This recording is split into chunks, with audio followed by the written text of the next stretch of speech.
Introduction. A lot of marketers have all sorts of wrong ideas about social media marketing. Some think that you only need to post viral content to get tons of traffic overnight. They actually believe that if you are able to pump that much traffic to your target website, a large chunk of those people will buy whatever it is that you are selling. Maybe you're selling services, maybe you're selling an event, or maybe you're selling products from an online store. It doesn't matter. According to this idea, you just need to have a lot of traffic, courtesy of viral content on social media, and you will get the conversions you're looking for. There is an assumption that social traffic, regardless of which platform it comes from and regardless of how you qualify that traffic, converts to sales readily. Sadly, none of these assumptions are true. In fact, all of them are tragically mistaken. If you believe in any of these, don't be surprised if you spend a lot of time, effort, and money, only to end up with a whole lot of nothing. Welcome to the club. Effective social media marketing can be reduced to one metaphor. Master this metaphor, and you probably will make money on autopilot with social media traffic. Screw up this metaphor or remain clueless to it, and you'll continue to struggle.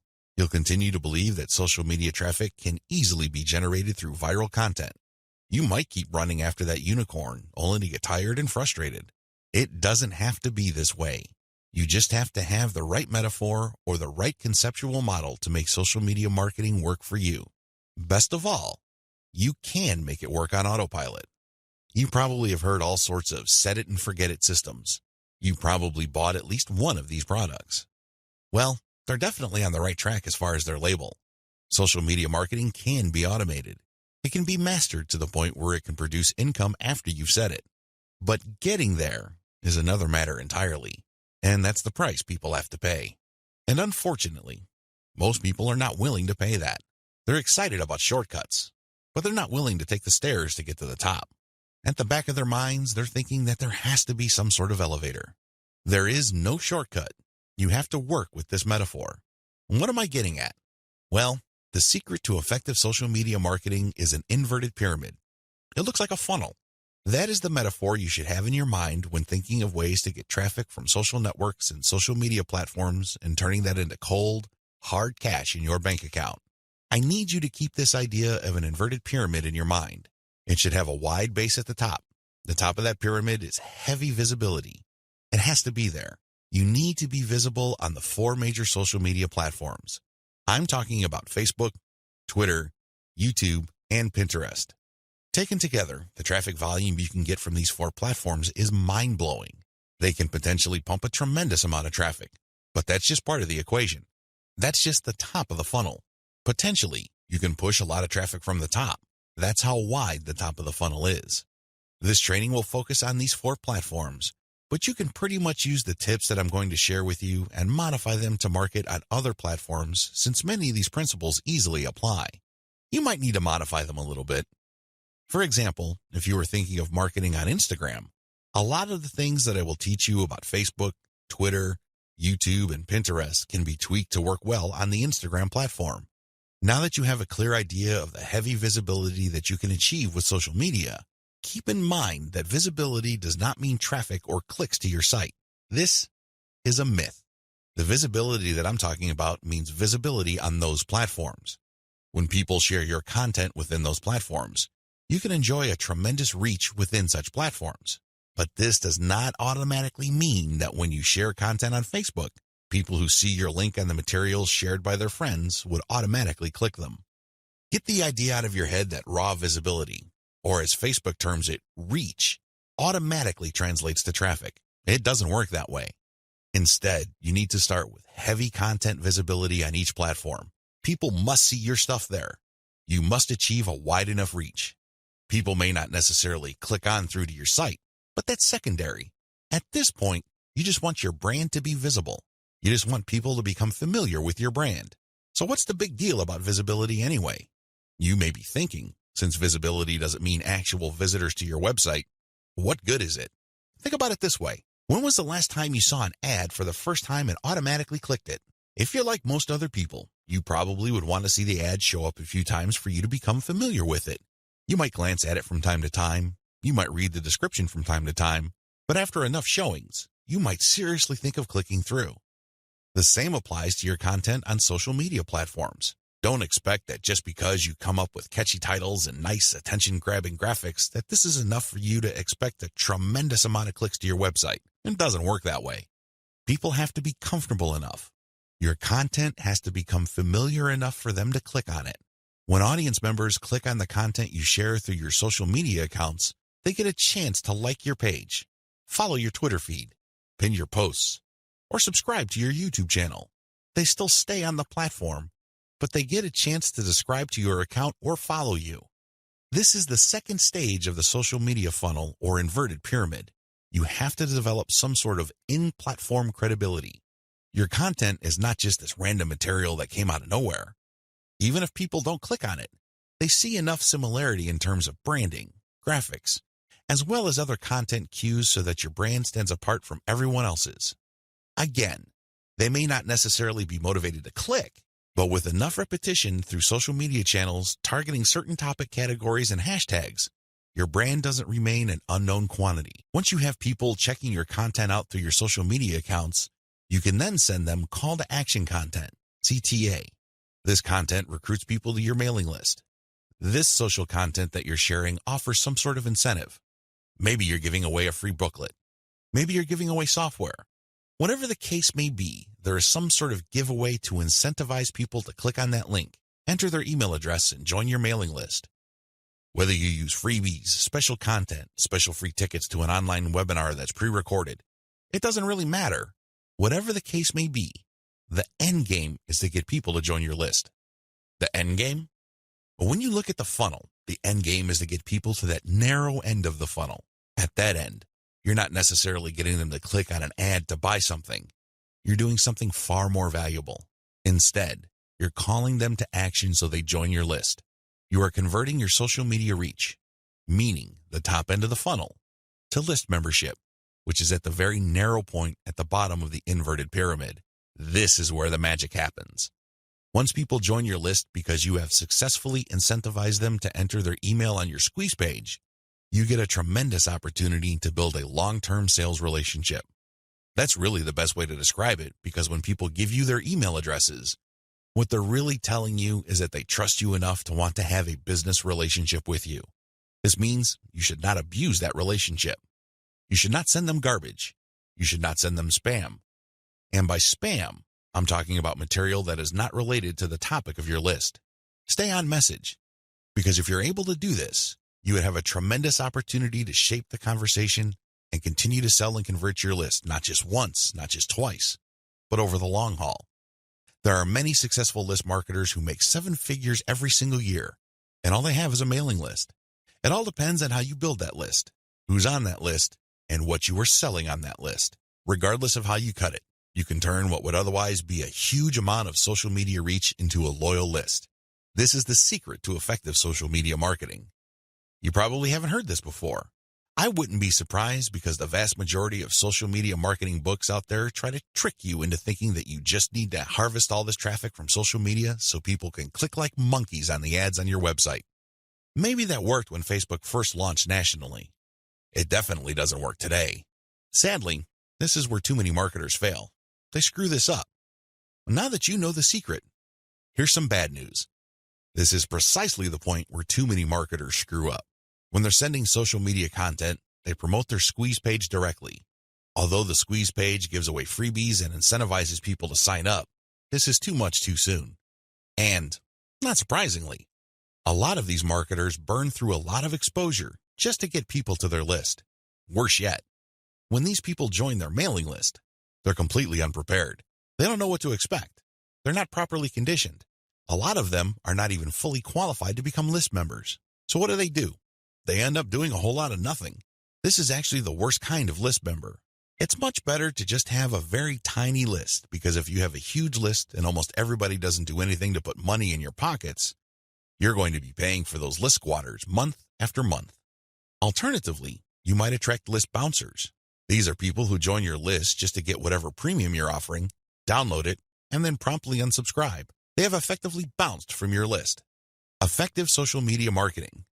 Effective social media marketing means using your social media traffic and highly effective content shared on social media to build successful relationships. Your email list is going to be the platform you will use to convert the relationships made possible through all that social media traffic. You're essentially creating highly targeted mailing lists using content shared on targeted channels on social media. This is the secret to effective modern social media marketing. What social media marketing is and what it isn't. There's a lot of misconceptions regarding what social media marketing actually is. In fact, when you come across people who call themselves social media marketing consultants or practitioners, chances are very high that they will give you different definitions. Part of this is due to the fact that there are many different points of emphasis when it comes to social media marketing. Some people focus on the content. Others pay more attention to the network that the content is going to be addressed to. Others give more of their focus to social engagement. Naturally, to the layperson, social media marketing is a big question mark. I understand if you're confused at this point. In fact, you may be so confused that you try to simplify things in your head and end up focusing on how to get as much traffic for as little effort as possible.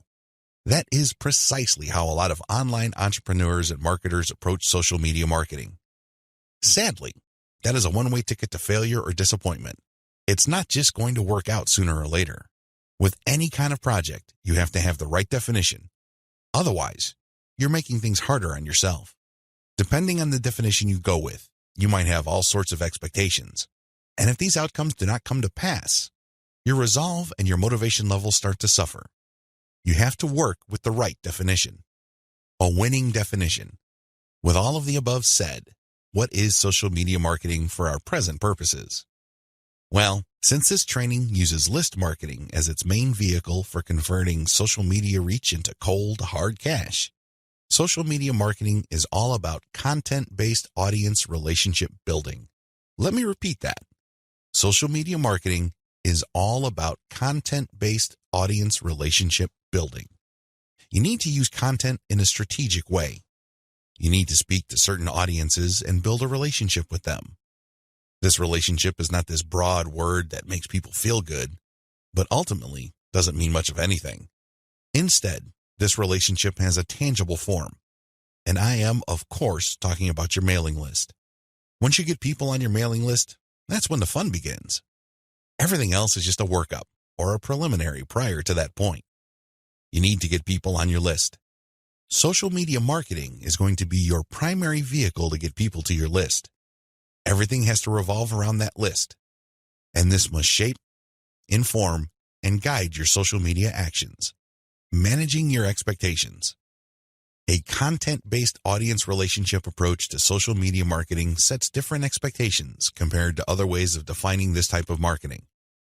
When you read the typical social media marketing book, for example, How to Dominate Twitter, the focus is on traffic. Unfortunately, if that is your main goal, you end up with a the more the better mindset, and you feel really depressed at the end of the day because the traffic doesn't come. Even if it does, there's not going to be enough of it. You have set yourself up to fail. When you use a content-based audience relationship building approach to social media marketing, your focus is on getting the right content in front of the right eyeballs to build the right levels of trust. This is a long-term game. It is definitely a marathon, not a sprint. Since that is your expectation coming in, you position yourself for a long-term victory.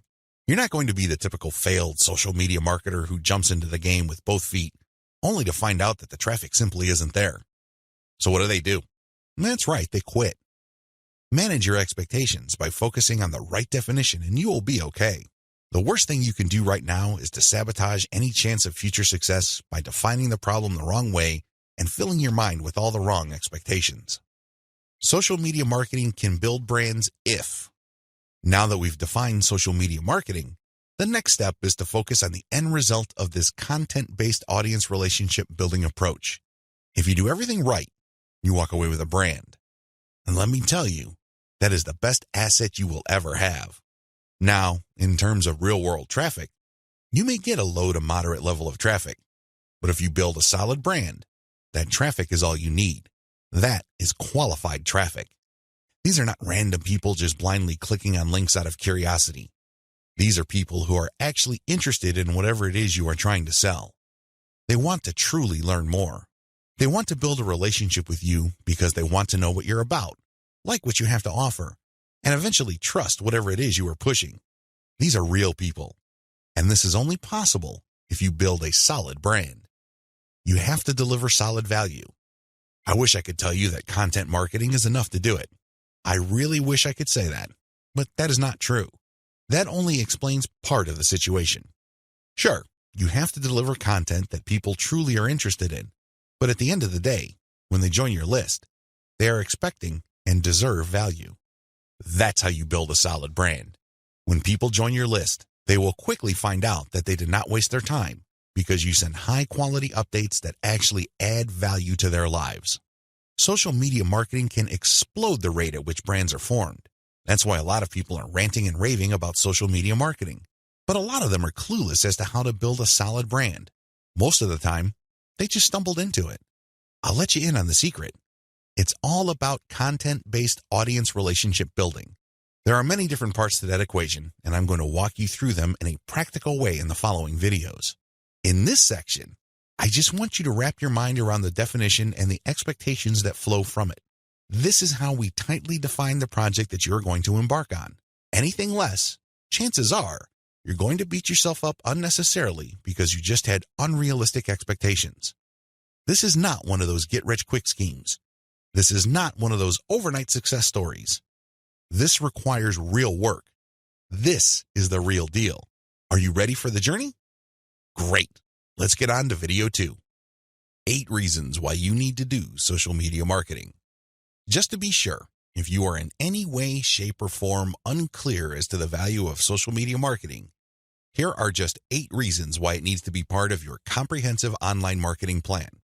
Maybe your current plan puts more emphasis on search engine marketing. Maybe you're currently focused on outreach. Well, those are all well and good. But to really round things out and add a lot more value to your current online marketing campaign, social media marketing has to be part of the equation. It doesn't have to take center stage. It doesn't have to be your overarching priority, but it has to be a part of the total mix. Here are just 8 of the thousands of reasons why your company, regardless of its size, needs to do social media marketing. Reason number 1, social media's huge direct and viral reach. If you build a solid page on Facebook, you develop a direct reach. This means that a certain percentage of people who like your page will see your updates. While it is true that Facebook has been reducing the organic reach of Facebook pages recently, there's a workaround to that. When people go to your page, you can instruct them to like your page and then click your page's settings to show your updates first.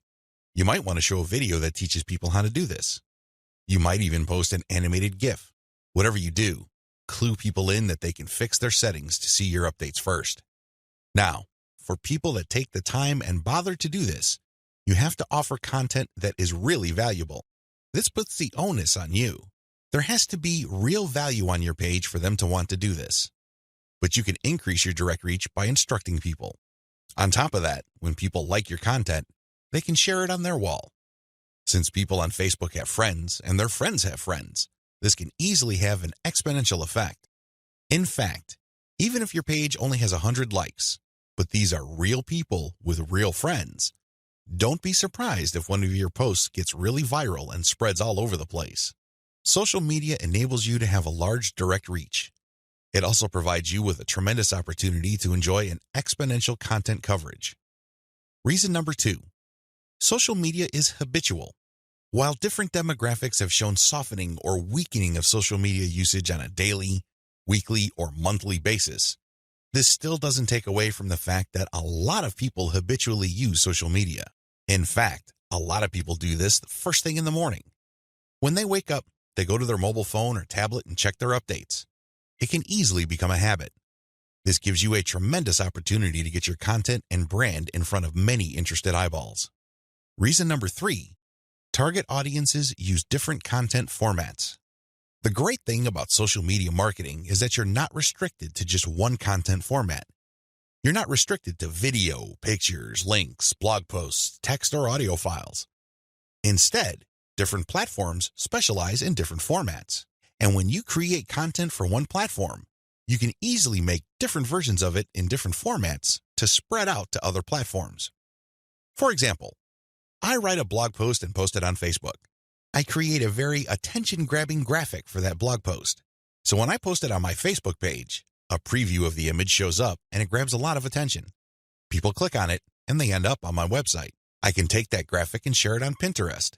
I can take the text of my blog post or article and create a slideshow video out of it and share it on YouTube. I can also take that video and embed it in my blog post. I can strip different parts of the article or post itself and feed it into Twitter along with the link to the full post or article. Do you see how this works? You get access to the different audiences or those different platforms by simply repurposing or recycling the same content that you made for one platform and sharing those other formats on other platforms. This increases your potential reach. Reason number 4. Most social media platforms can be segmented. If you've ever been to Instagram, you know that when you see a picture, it usually has many different tags. If you've been on Twitter, you'd see that a lot of the hot tweets also have hashtags. Those tags are very valuable. When you use a tag with your content, you are essentially categorizing your content. People use those tags to search for content. This is a very powerful segmentation tool. People who are looking for cute Chihuahua puppies will use certain hashtags that are different from people looking for libertarian political posts. If you have a very tightly defined audience, social media platforms' built-in segmentation tools and features can definitely help you. You probably already know that huge audiences that are not very targeted are essentially worthless. Thanks to social media marketing segmentation features, you can get a smaller volume of people from many different platforms, but you can rest assured that these people are actually interested in whatever it is you are saying. These segmentation tools go a long way in helping you to find a very refined and well-qualified audience base. This, in turn, increases your likelihood of making a sale. Reason number 5, sharing content on most platforms can be automated. Thanks to tools like Hootsuite and Social Oomph, you don't have to worry about manually going to Facebook or Twitter and copying and pasting materials from a document or spending hours setting up your scheduled posts. You can automate your posts to publish up to 6 months on Facebook. This means that you can set up your Facebook account to post 6 to 10 or more times every day, but you don't have to babysit it because you have fed the content in. The best part is that a lot of these automation tools use bulk feeds, meaning you can format your content in an Excel file and convert it to CSV and plug into these tools. You don't have to input the materials one by one. Talk about saving a lot of time while also maximizing your reach. Reason number 6, you can run a 2-track marketing campaign using mailing lists. The heart of a content-based audience relationship marketing campaign on social media is to build a highly targeted mailing list. Now, this is not what you think. A lot of people are thinking that once they build the list, they're on their way to becoming a millionaire. Absolutely wrong. They're missing a step. When people join your mailing list, it really is a general mailing list. By general, I'm not saying that it talks about all subjects under the sun. I'm not talking about that. Instead, I'm talking about general interest in the specific topic. You really don't know yet at this point who is a buyer and who is a person who is simply looking for information and is still trying to make up their minds whether they trust you enough. You create a general list, and then eventually you try to upsell them to a buyer's list. How do you do that? Well, you sell low-cost items on your general list. You can sell a booklet for $1. It doesn't really matter what the price is. It has to be very low because what you're really trying to do here is that you're trying to give people a means to identify themselves as a buyer, and you want to make it as smooth and easy as possible. $1 is almost an afterthought to most people. They won't think that it's too painful to buy your product. But once they get to your buyer's list, you eliminate them from your general list, and now you have a pure list of buyers. That list, my friend, is a gold mine. That's where you send your money-making updates. That's where you get people to check out your case studies and get them to pay top dollar for whatever affiliate programs or original products you are pushing on your buyer's list. This is called a 2-track marketing campaign. It's extremely powerful, and it has made a lot of people rich. But you have to step away from the very common mistake of thinking that once you get a lot of people to your mailing list, you have it made. Absolutely wrong. There is another step that you need to take. Reason number 7, your brand gets natural repetition through multi-platform marketing. Assuming that all your social media accounts on all 4 major platforms look similar to each other, you get many bites at the apple. You really do. When people run into your brand on Facebook, there's a chance they might run into your brand on Twitter. If there is enough graphical similarity between your brands, then they can see that you're all over the place and they can converse or engage with your brand regardless of where they are on the internet. Eventually, this builds a tremendous amount of familiarity and people might become so comfortable that they join your mailing list when you call them to action. The best part of this is that it happens naturally by you simply creating accounts on all the major platforms. Your brand speaks to people who are interested in your niche, regardless of where they go. Reason number 8. Save money through content repurposing. Make no mistake about it, content generation is expensive. Even if you hire highly qualified, talented, skilled, and experienced people from countries with huge numbers of people who speak English as a second language, you can still be out thousands of dollars every year. High-quality writers from places like India, Pakistan, and the Philippines may be cheaper than American writers, but their costs still add up over time. One of the things about social media marketing that really excites me is the fact that you can create content and repurpose it into many different formats. This reduces your cost. If I hire a writer from India and pay that person $1,000 a month, I can get a fixed amount of content. At this point, I can choose to pay that person another $1,000 to get even more content, or I can take whatever content he or she produced and turn them into videos, infographics, or strip them down into questions for tweets. I can turn them into diagrams. I can take the voiceover of the video that I produced and turn it into a sound file. I can even make a slideshow of those materials. Once I have all this repurposed content, then I can share them on format-specific platforms. For example, I can share the slideshows on SlideShare. I can post the infographics on Pinterest. I can post the product shots or general product pictures on Instagram. I can post the questions on Twitter. I can also post the videos on YouTube. Best of all, I can post all the formats on Facebook. Do you see how this works? When you do this, you buy content once, repurpose it, and share it so you get a higher chance of getting traffic or visibility with that repurposed content. You're not creating content constantly. In fact, the name of the game is to produce as little content as possible, but market these high-quality pieces widely. This is how you maximize their value. The old idea of constantly publishing content just to get a few eyeballs here and there is dead. Seriously, that's a one-way ticket to the poorhouse. Your better approach would be to make that content work for you by converting it into many different formats. You then share these different formats on platforms that specialize in those formats. I hope the 8 reasons above are clear and that you are pumped up to do social media marketing right. In video 3, we're going to talk about picking a social media marketing campaign that is most likely to produce results for your type of online business. See you there. You need to modify your social media marketing campaign based on your online business type. I know this video is going to throw a lot of people off, but people need to understand this. One of the major reasons why a lot of otherwise intelligent and experienced social media marketers fail to get the results that they're looking for is the fact that they're using the wrong approach. Their approach to social media marketing and the websites they're promoting is a one-size-fits-all approach. Now, you don't need me to explain to you why that's a bad idea. It doesn't work in most areas of your life, and it definitely doesn't work when it comes to social media marketing. You can't look at this project with the mindset that as long as you pull traffic from social media platforms, then you can use the exact same method and the exact same communication tactics, regardless of the online entity or business you are promoting. Since we're using content to develop relationships on social media platforms, this one-size-fits-all approach is even more fatal.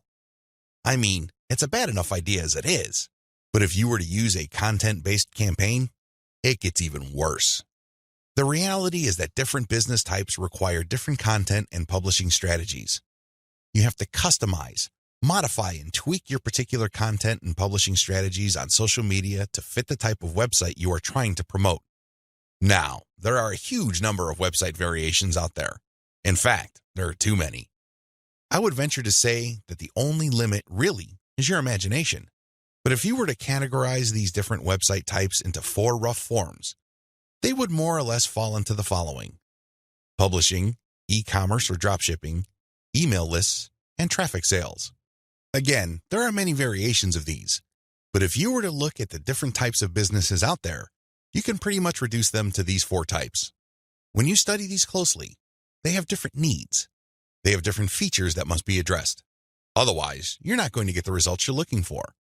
Unfortunately, a lot of social media marketers would try to promote a blog the exact same way they would try to promote a dropshipping or e-commerce website. Similarly, somebody who is essentially just trying to sell their social media traffic is trying to do content marketing like somebody with a blog. It doesn't work. It doesn't make any sense. The bottom line is obvious. Different strategies require different content types. You must start with the type of online entity you are promoting. Are you promoting a blog? Do you have a website that uses a lot of articles? Do people contribute content? Well, you have a publishing website. Do you have a dropshipping online store? Maybe you built it with Shopify and you use Oberlo to get products from AliExpress. When people buy stuff from your storefront, your software orders the materials from AliExpress and you keep the difference.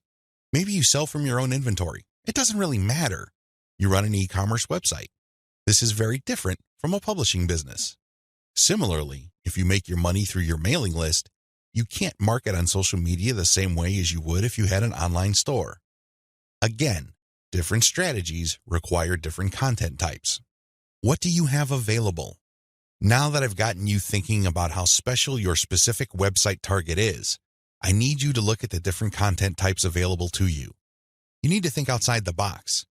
You need to look at all the available options out there and how you can create content that is tailored to your specific type of online entity. Here are the list of content types you can use to promote different online entities, but your specific focus and specialization should weigh more heavily on certain types of content instead of others. Audio clips, slideshows, infographics, diagrams, blog links, videos. The bottom line, don't just think links. It really freaks me out. In fact, it really saddens me when I see a lot of otherwise capable social media marketers focus almost entirely on spreading their links. They think that this is the end game. Well, yes, links are important. I can see where they're coming from because when people click on a link, that's instant traffic. But you have to understand that depending on the type of target site you are promoting, you would build a tighter brand if you share different types of content. In many situations, you probably would be better off sharing more audio or infographics and diagrams than if you were sharing naked links because people are bombarded with links every single day. You have to pay your dues. You have to become familiar enough to your target audience members using these different content types for them to eventually trust you enough to click on your link. Unfortunately, a lot of people have this in reverse. They start with the links, and when they get desperate, they then use other types of content. At that point, they're a day late and a buck short. Don't do that. Instead, use the derivative content first, and then play up the links. Also, not all of these formats work with your particular style of website. I would suggest that you look at your competitors first and pay close attention to the type of content they are currently sharing. What kind of format do they use? Are they sharing mostly picture quotes? Are they focused primarily on video? Do they have a special fondness for diagrams? This is not random. This is actually telling you all you need to know about how to appeal to your target audience members.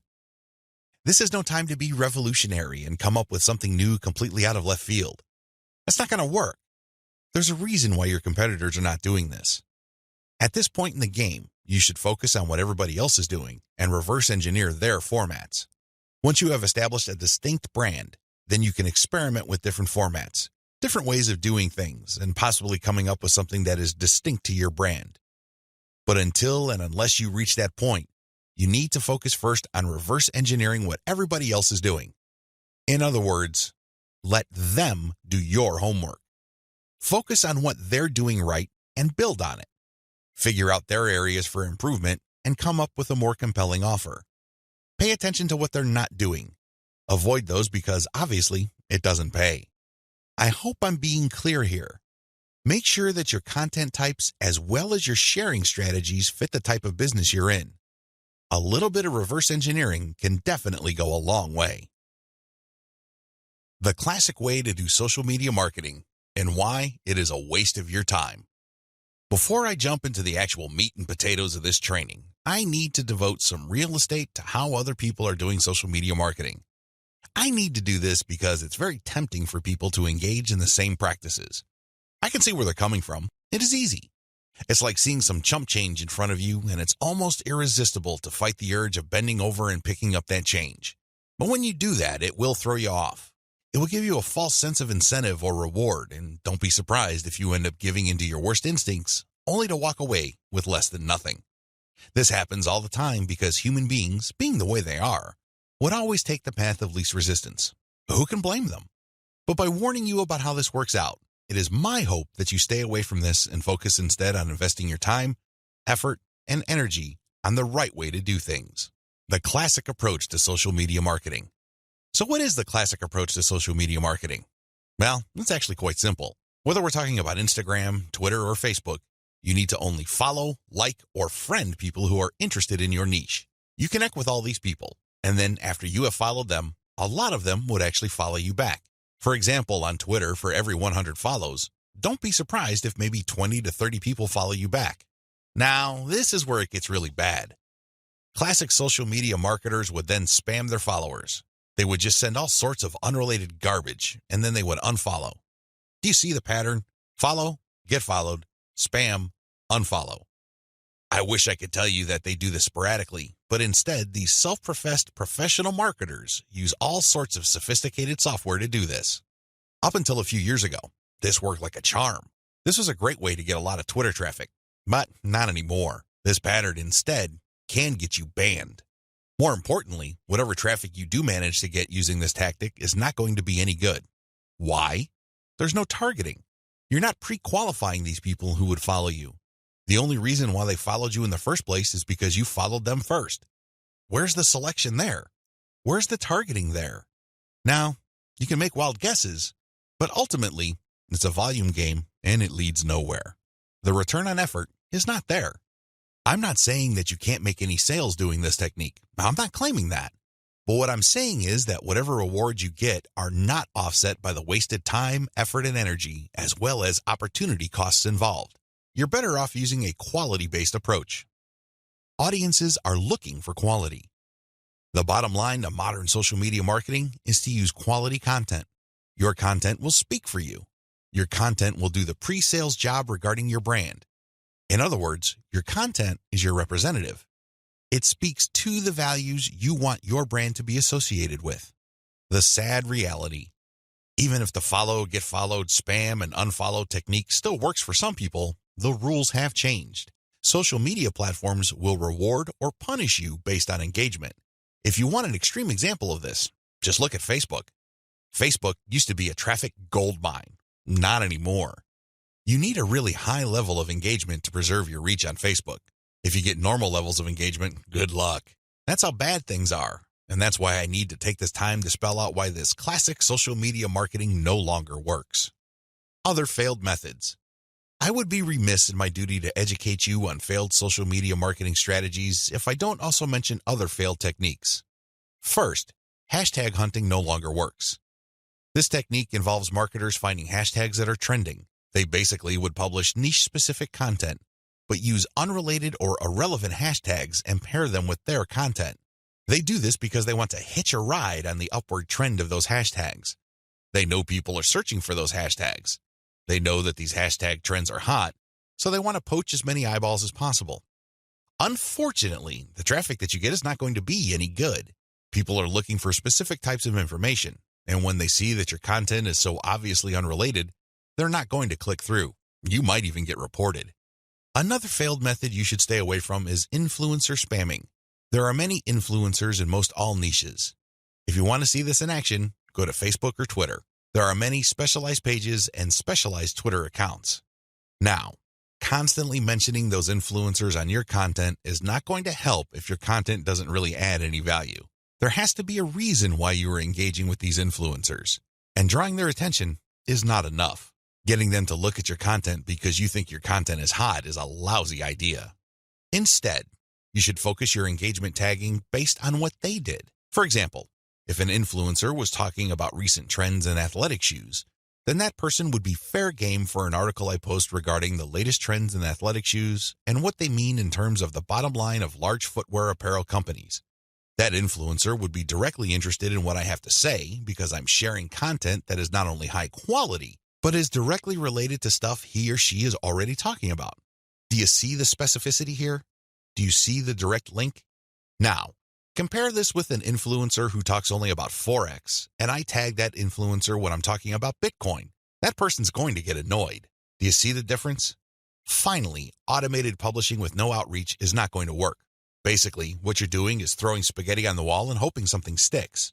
If you're just publishing content on an automated basis on Twitter, Facebook, Pinterest, and other platforms, it's anybody's guess whether people would actually engage. You have to do some outreach. You have to draw eyeballs to your content. You have to find existing pools of highly qualified audiences and get your social media account in front of their eyeballs. Use your very best content. If you do this right, your automated publishing on social media will be greatly rewarded. Use a shotgun approach and you're probably going to get the same results as other failed social media marketers. 10 steps to faster and easier modern social media marketing. In this video, I'm going to give you an overview of the 10 steps I'm going to teach you in this training. This training is a product of many failed experiments. Believe me, if you've been exposed to some type of hot or groundbreaking social media marketing technique or strategy, I've been there. I've done that. This training is a product of all my experiences. I know what works and I know what doesn't. I also understand that people have different skill levels, time horizons, and project resources. I understand the limitations. I understand most people's concerns regarding social media marketing. Accordingly, I've come up with a 10-step program that appeals to most social media marketers, regardless of how small or how big their budget is, and regardless of their skill levels. If you're looking for a truly effective social media marketing game plan that you can set up to pretty much work on autopilot, this is it. Please understand that these steps that I'm going to lay out are exactly that, steps. You need to follow them. You can't skip a step. You can't assume that since I mentioned certain keywords or I'm talking about certain themes and topics that you have mastered this already. I need you to look at all this information with an open mind and pretend you are learning social media marketing all over again. If you don't have that mindset and you are all too eager to skip steps, don't be surprised if the plan that I'm teaching you will not work for you. How can it? You zip through it. You rushed. You skipped through certain key parts. You need to be patient with this program by going through each step. Don't go to the next step until you've mastered the step you're on. I know you're busy. I know you don't have the time, but you need to do this right. Otherwise, you only have yourself to blame if things don't work out. Are we clear? Okay. Here are the 10 steps to faster and easier modern social media marketing. Niche research and targeting. Content curation. Reverse engineer your competition's top content. Create fine-tuned payload content. Market your mailing list right. Unlock the power of repurposed multi-platform content. Automate content sharing. Scale up your targeting. Sell to your list differently. Reinvest your profits the right way. Those are the 10 steps. I know they sound pretty simple. They definitely appear pretty straightforward, but the devil, as always, is in the details. See you in the next video. How to do niche research and targeting the right way. I can't even begin to tell you how many times I've run into social media marketers and they automatically want to know about traffic generation. Forget about niche research. Forget about consumer intelligence. Don't worry about setting up the right site to get in front of the right target audience eyeballs. Let's just skip straight to the good stuff. That's the kind of mindset that I run into all the time. And that's why a lot of people struggle in this game. You have to understand that until and unless you find yourself barking up the right tree, you're just going to be chasing your tail. I know I'm using a lot of dog analogies, but these are the most appropriate. Most people are simply just chasing their tails and wasting a whole lot of time doing stuff that doesn't really add to their bottom line. A lot of these, and I would guess all of them, can be quickly dispensed with if people only did niche targeting ahead of time. In other words, know your audience. Since you have a clear profile of who your target audience is, the next step is to go to these different social media platforms and find them there. Believe it or not, whatever it is you are promoting, regardless of how esoteric, obscure, or weird it may be, there are already people on social media platforms talking about or showing interest in whatever you are promoting. I know it sounds crazy, it sounds weird, but it's absolutely true. Your job as a marketer is to find those audiences on these social media platforms. The way to do this, of course, is to identify your business's target audience. Sadly, most marketers don't even bother with this. Instead, they just look at social media marketing as a simple task of finding traffic. That's it. That's the name of the game. That's all there is to it. If you want to be successful, you need to be clear about who your target audience is. And believe me, this is not always easy. You're going to run into the temptation of making educated guesses about who your target audience members are. Most of the time, that doesn't work. Thankfully, there is an easier way. The more you take random shots in the dark, making all sorts of wild guesses, the more money and time you will lose. There's a shortcut here. Find your competitors. Seriously, just find them. And let me tell you, regardless of how weird, esoteric, or seemingly unknown your niche is, there will be at least one competitor on social media. Find that organization or business and let them do your niche and target audience research for you. Since they've already started and are already speaking to your audience, find out who your competitors are and look at their social media profiles. Reverse engineer who they're following. Pay attention to who they're targeting. Look at how they categorize themselves. In the most simplest terms, pay attention to the hashtags they use with their content. These clues should be enough to give you an idea of where to start. This way, you get a head start. You're not completely stuck in the dark and absolutely clueless as to what to do. Instead, you have some objective, tried and proven information you can work with. Pick your target niche. You have to remember that every business can be positioned in at least one of two ways. The bigger your niche, the more angles you would have at your disposal. You can look at different subsegments of your niche. You need to understand how this works because you might think you have a clear niche, but it may well turn out that there are many different layers or tiers to that niche. There might be different subsegments there. You should have a clear understanding of what your niche is generally and what subsegments exist within that larger niche. Again, you can reverse engineer your competitors to take a stab at this. Regardless, you need to do this. You need to get this information. Now that you have an idea of what your target niche is, go to the different platforms like YouTube, Facebook, Twitter, and Pinterest. Now, look at whether these places have sizable content areas or messaging areas like Facebook pages, groups, Google Plus communities, Twitter hashtags, Pinterest pinboards, and existing YouTube channels. Pay attention to these places and see if your niche is big enough on those different platforms. If you notice that a particular platform doesn't really feature that much content for your specific niche, this is a red flag. The demand may not be there. The audience size might not be worth your while. On the other hand, if you see there's a lot of videos regarding the topics that you're going to be hitting, this may be a good sign. But you need to do another level of analysis. Pay attention to the number of competitors you have. If there seems to be a huge number of competitors fighting over the same niche, then this is going to be a problem. But if it turns out that there's a lot of content targeting your niche, but they're only produced by a handful of people or organizations, this is an encouraging sign. Also, pay attention to how active your target audience members are. Look at the content that's being shared regarding your niche. Do you see a lot of engagement? Do people share this stuff? Is this hashtag quite prevalent? Look for these and other objective indicators of activity. When you wrap your mind around these indicators, then you should have a clear idea of whether you should target your niche at a particular platform or whether you should ignore a platform altogether. List out your niche indicators. While you're doing reverse engineering, pay attention to how your niche is indicated on platforms. These involve hashtags, categories, keyword targets, labeling patterns, and tags. Use these to do the analysis I described above. Again, in any niche, there are sub-niches. So your goal here is to find a sub-niche or a way of positioning your content so you don't run into a ridiculous amount of competition. You're still tapping into a sizable pool of demand, but you're not making things impossible for yourself by running headlong into well-entrenched professional competition. You will probably need to keep experimenting with different sub-niches until you find one that is promising enough. Content curation, your secret social media marketing weapon.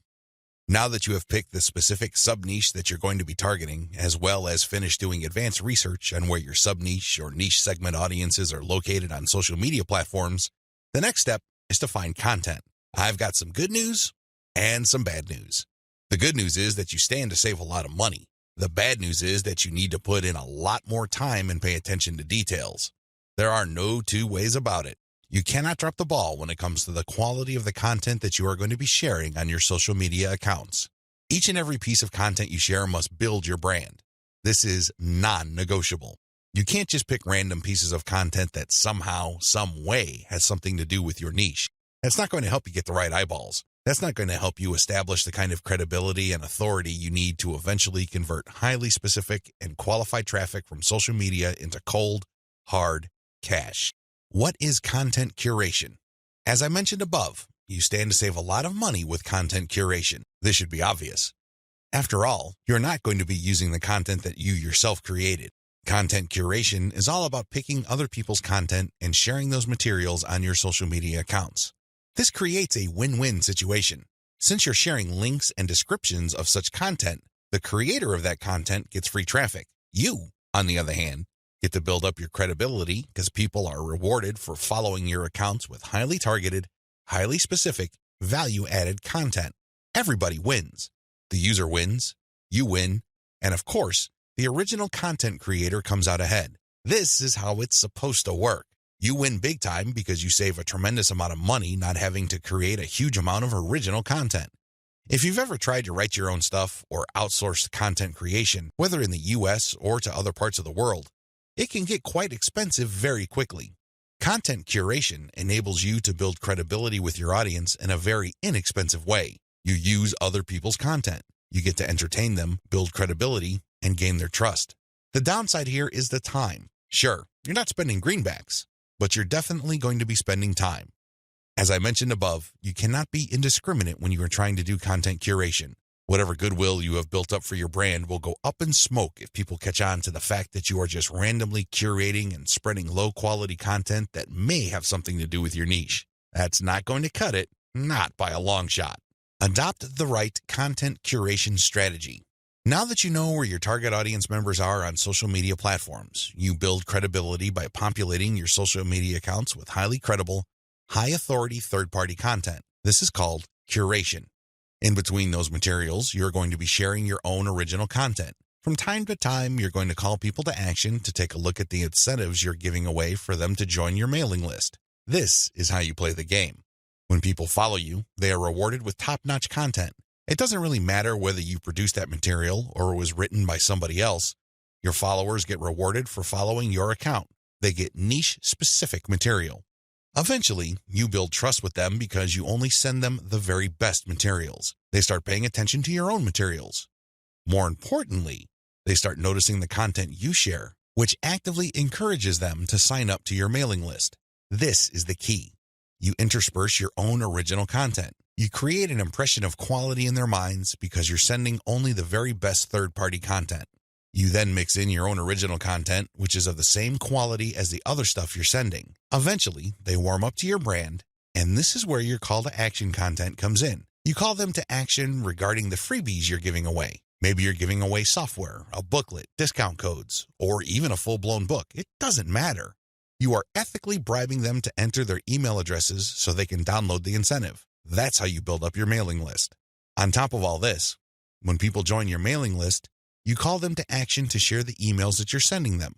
Maybe you should ask them to forward that email to their friends. Maybe you would want them to copy and paste the material and post it on their Facebook wall. The best part to content curation is that it's very easy to automate. Seriously. This is one way of content promotion that is very automation friendly. You only need to get the URLs of the third-party content that you're curating and plug them into an Excel sheet. You then convert the file into a CSV file, which is then imported by social media scheduling tools like Hootsuite and Social Oomph. You don't have to manually enter anything. You don't have to schedule everything by hand. You can do all of this through software. Isn't that awesome? You get to build credibility while at the same time minimizing work. Now, with that said, you need to pay special attention to the content quality. High attention to detail is the key.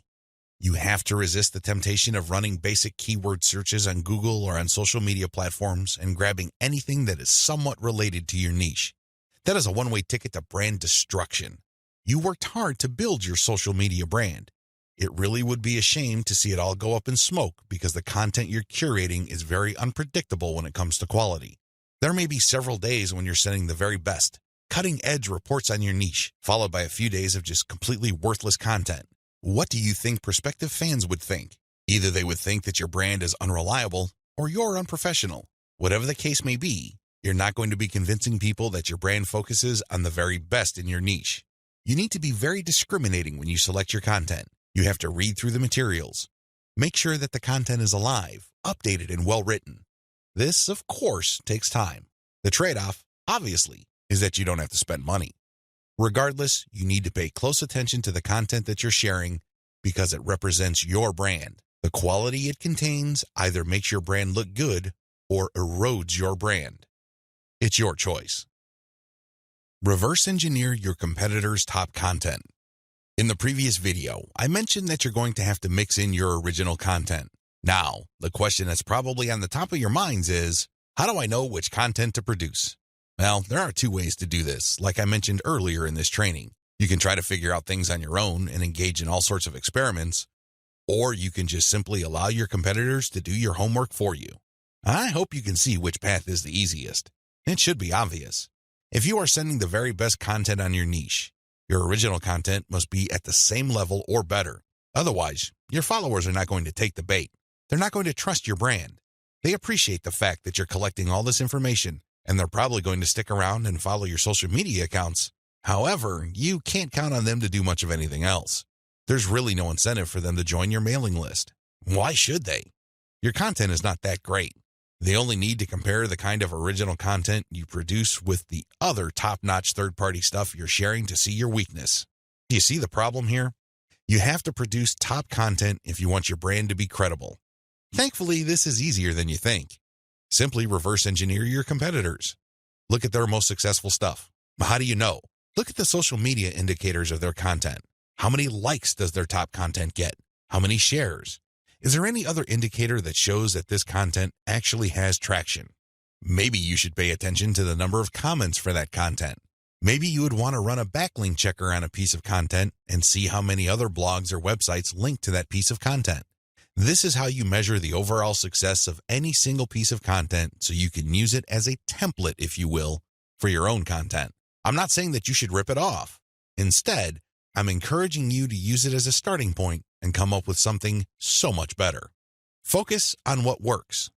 When you look at your competitors' most social pieces of content, you are basing your own original content on themes and topics that actually work. They have traction with your target audience members. You're not wasting money or time taking wild guesses. This is one of the most common mistakes social media marketers make. They think that they have the best ideas regarding hot content in their niche, so they come up with all sorts of content that they think is just plain awesome, only to fall flat on their faces. I'm telling you, for every 100 pieces of those types of original content, maybe 10 would gain any sort of respectable traction in your niche. It's too expensive, and it burns too much time. Thankfully, there is a better way. You just need to reverse engineer your competitors' most successful content. Use that as a starting point. You can adjust them. You can modify them. You can come up with your own variations. But at least you get a head start. At least you're in the ballpark when you start off. You're not just taking random shots in the dark. Learn from your own success. After you have started curating and mixing in your original content, pay attention to your statistics. They should tell you which of your content gets the most love. If you notice that a handful of your curated third-party content gets a lot of retweets, shares on Facebook, or any other indication of social media engagement, pay close attention to those pieces of content. At some level or another, they struck a nerve. They caught your audience members' attention in a very positive way. Find these successful curated pieces of content and create original versions of them. Similarly, if you have many different original pieces of content, only a handful of them will be really successful. Pay attention to those. Find them. Once you've identified them, create more of them. Focus on the same themes and present similar information the same way. The key here is to focus on what works and expand it and grow it. Ditch the stuff that failed. Build on your strengths. Create derivative, cross-platform variations of your most successful content. Now that you have a clear idea of how to create content that has proven traction, don't just keep reverse engineering it. While you need to continue doing that, you also have to do something else. Create derivative or cross-platform versions. For example, one particular type of blog post does well on all your social media accounts. Identify its themes, pay attention to its patterns, and come up with another blog post. See if that works. If you achieve the same level of success, you're onto something. This is not a fluke. This is not a one-time thing. You have struck on a theme that your audience members readily enjoy. The next step is to take things to a whole other level. Instead of just cranking out yet another blog post, create videos about that theme, make specialized diagrams, produce infographics. Take these materials and share them on social media platforms that specialize in those formats. For example, for blog post URLs, share them on Twitter and Facebook. For videos, share them on YouTube. For diagrams and infographics, share them on Pinterest. Drilling even deeper, look at your hottest blog posts and strip out key questions and use these as leads or titles for tweets. Tweet the same content several times over the course of a week. Of course, don't drop it all in 1 hour, but space them out. Still, when you use the right questions, you become very visible on Twitter. Pair these with the right hashtags. The bottom line, the great thing about content curation is you save a lot of money, but you are also positioning yourself to build on your strengths. You focus on things that you're doing right and figuring them out so that you can predictably produce successful content. Now, this is not going to happen overnight. You have to keep experimenting until you find the right themes that consistently work with your audience. Fine-tune your payload content. As I have mentioned previously, you can come up with your very own content based primarily on the social signals of the top-notch third-party materials you are curating. Put simply, when you are going through your research, you will keep coming across certain pieces of content which get a lot of engagement on social media. These are all the objective indicators you need to understand that you are looking at high-quality, high-demand content. At that point, you can come up with your own version of that content. You can use it as a template, so to speak. Another approach would be to just do curation first. You just take all the high-quality third-party content with great social signals and put them all on auto-publish on your social media accounts. You run this curation campaign for several weeks. Soon enough, you will see a pattern. Eventually, you will see that some of these materials get a lot more engagement than others. At that point, you can then come up with your own version. Personally, I pick my own content using both methods. If I'm in a hurry to get people to sign up to my mailing list, I do the first method. But if I'm unsure about the niche or I'm still trying to feel my way around in terms of understanding my audience, I would stick to the second method. There's really no one right answer. It really all depends on your situation. The great thing about the second method is that you are picking out your original content strategy based on what actually works in terms of your social media accounts. You have to understand that even though high-quality third-party content may have a lot of objective social signals, those signals may have been generated in different contexts. Maybe the original publisher was doing something that you may not be doing. Do you see how this works? Still, you can definitely do the first method if you're in a hurry. But if you have some time to spare, you might want to try the second method. Do curation first, let it run, and then pay attention to your statistics. You should be able to see a pattern. In fact, based on my experience, content that tends to do well often falls within a narrow range of themes. In fact, in some of my campaigns, almost all of the content that got a lot of love from the internet was focused on one question. That's how focused your audience's needs may be. You should pay a lot of attention to the following. Look at the engagement of the content and the click-through. A lot of social media marketers drop the ball at this point. They think that it's all about engagement. I'm telling you, regardless of how many likes, shares, or comments a piece of content gets, if people don't click through, those engagement signals are not worth much. Remember, at the end of the day, you want traffic. That's the whole reason why you're doing this in the first place. Getting caught up in how many shares, likes, or comments you get is not going to do you any good. You have to always pay attention to the click-through. There has to be some sort of ratio between total engagement and click-through. The higher the ratio of the click-through, the more attention you should devote to a piece of content. Study high click-through and high engagement content closely. Now that you have identified curated content that performs well, the next step is to analyze them with a fine-tooth comb. Ask yourself, what problems are people interested in when they read this piece of content? How are these pieces of content positioned or presented? Do they use some sort of emotional headline? Do they use subheadings that ask questions? Do they drag the person along? Or do they just lay out the information dead center? Pay attention to cosmetic issues.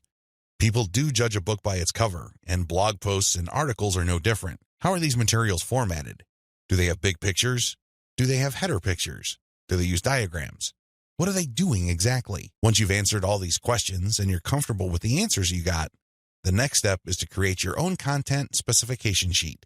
This is going to be your template. Now, make sure that you're not just basing it on one successful piece of content. That third-party content might be a fluke. The company behind it might just have gotten lucky, and for some reason, that piece of content went viral. That's not going to help you. You have to base your template on the success of many different pieces of curated content. This way, you can be more confident of the fact that even if you barely comply with all the specifications, you would at least get some decent and positive results. Using the information above, Create payload content. Now that you have gotten your template together, you need to create your own high-quality, high-engagement original content. This content is going to be used to sell people on your mailing list. When they read this content, they're supposed to get excited about joining your mailing list. This is content that is most likely to be credible and most likely to be shared. Are you excited? Well, don't get too excited. A lot of people jump in with both feet and they end up sabotaging themselves because the payload content they create looks like an advertisement. That's obvious spam. Nobody's going to trust you with that. You're obviously trying to pull tricks and play games. That's not going to work. Instead, the content must be informative. Think of it as an infomercial. You're selling something, that much is obvious. But people have to walk away with solid value. You have to walk that tightrope. There's a thin line between shoving stuff down people's throats and providing solid value without asking for anything in return. You have to come up with a decent compromise between the two. The bottom line is, whatever you do, the content you produce must be valuable. It must add value to the lives of people reading your materials. That's how you build credibility. That's how you get people to get excited about your mailing list. Remember, your list is supposed to add value to their lives. It's going to be very hard to give that impression when the content that you share is worthless. I hope you can see that. I'll see you in the next video. Market your list right. Now that you have figured out your payload content, the next step is to understand what kind of giveaway you're going to have to use to get people to sign up for your mailing list. In an ideal world, people can see the value you bring to the table. They only need to look at the content you share as well as the crucial information they get from your premium content. They see this premium content and they see what you're about, what you have to offer, and why it's such a good idea to sign up to your mailing list. Unfortunately, things don't work out that way. Even if you have the very best blog posts and articles on your website, people still need a push to sign up to your mailing list. This is where incentives come in. You're going to offer free, high-quality premium content, but you're going to repackage it in a way that people would appreciate. Maybe you put in a book. Maybe you come up with some sort of cheat sheet or resource sheet. Or perhaps you can strip it all down into a booklet or even convert it into software form. Whatever the case may be, this premium free giveaway content is going to act as an incentive for people to join your mailing list. They get a copy of whatever it is you are giving away for free in exchange for their email. I call this an ethical bribe. You're bribing people to sign up to your list. Normally, they wouldn't. Only a very few people would take the time and bother to sign up for your list, regardless of how awesome your blog posts and articles are. That's just the reality. Finding out what to use as an incentive. I hope you can see the logic behind giving away freebies so people can sign up to your mailing list. People need a push. People need some sort of extra sweetener to get the deal going.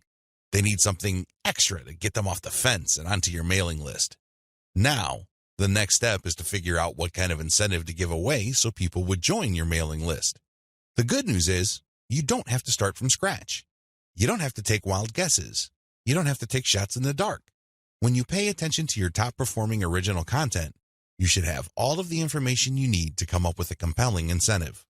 For example, if you run a gardening blog and you notice that a lot of people click on share and otherwise engage with your content on tomatoes, it's probably a good idea to come up with a free giveaway book on how to build your own inexpensive tomato greenhouse.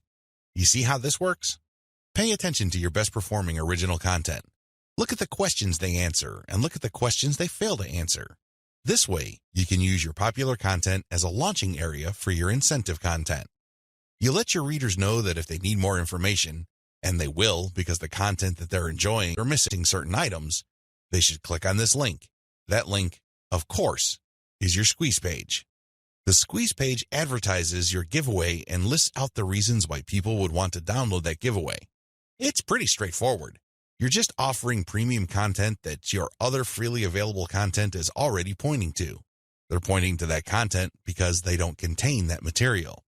They do a good job of building credibility and authority. They do a great job adding value to the lives of your readers, but it's also obvious that there are certain parts that are missing. For those extra materials, they have to sign up. It's absolutely free. It doesn't cost them a dime, but they need to sign up to your mailing list. This is how you set up your mailing list. It has to be closely tied to your premium content. Coming up with incentives or freebies that look like they came out of left field because they're unrelated to whatever it is you're currently doing is not a good idea. Chances are quite good that you're going to fail. When you come up with incentive content that is directly related to the materials you're already sharing, you create a feeling of value. There's also a feeling of exclusivity. After people have seen your content and have become aware of what you are and what your brand is about, you let them in on a special premium. This is a special deal that other people who haven't accessed your brand have no idea about. Position all your original content to push your mailing list first. To play up the value of your incentive content, you first have to promote the value of the mailing list. I know this sounds counterintuitive, but if you think about it, it makes all the sense in the world because, in reality, it's the mailing list they're signing up for. The freebie that you're giving away is just a bribe. It's intended to get people to enter their email address and nothing more. If you were to use all your original content to play up the fact that people can get this additional content, don't be surprised if people sign up to your list and quickly unsubscribe because they really don't care about your list. Again, you're walking a tightrope here. On the one hand, you want people to get excited about the premium you're giving away for free in exchange for their email address. On the other hand, you want people to see the value that they would get by being members of your mailing list. This is how you should play it. All your original content should push your mailing list first. I'm not saying that you should not tie it into the incentive, but your original content should highlight the fact that when people join your mailing list, they will continue to get valuable information. This is the key, because when you use your tried and proven content to push mailing list membership, people are less likely to join your list and immediately unsubscribe. They are aware of the value that the list can possibly bring to their lives. You then play up the premium content as part of the membership. In other words, it's an extra. It's not the main focus of the list. Keep the list separate from the premiums you use to get people to sign up to your list. I hope this is clear because you want to play up the list first, but it must be obvious that you are using the premium content, whether it's a free book, a booklet, a cheat sheet, some sort of pre-recorded video, or something else, as a means to get people to make a decision. That's the bottom line. You want the incentive to push people to make a decision to join your list, but all your original content and your website by extension should push the reader to see the value of being a list member. A lot of social media marketers completely blow this. They think that it's all about marketing the incentive. Well, to continue with the example I raised earlier, what happens after you get people to sign up to your list in exchange for the greenhouse guide? That's right, nothing. Why? You played up the value of the greenhouse guide to such an extent that people are clueless as to what other value they would get from your mailing list. Indeed, don't be surprised if people start reporting your list as spam after you start sending them updates. They were so focused on getting the free book that the updates from your mailing list completely took them by surprise. This happens all the time because of faulty messaging on your blog or website.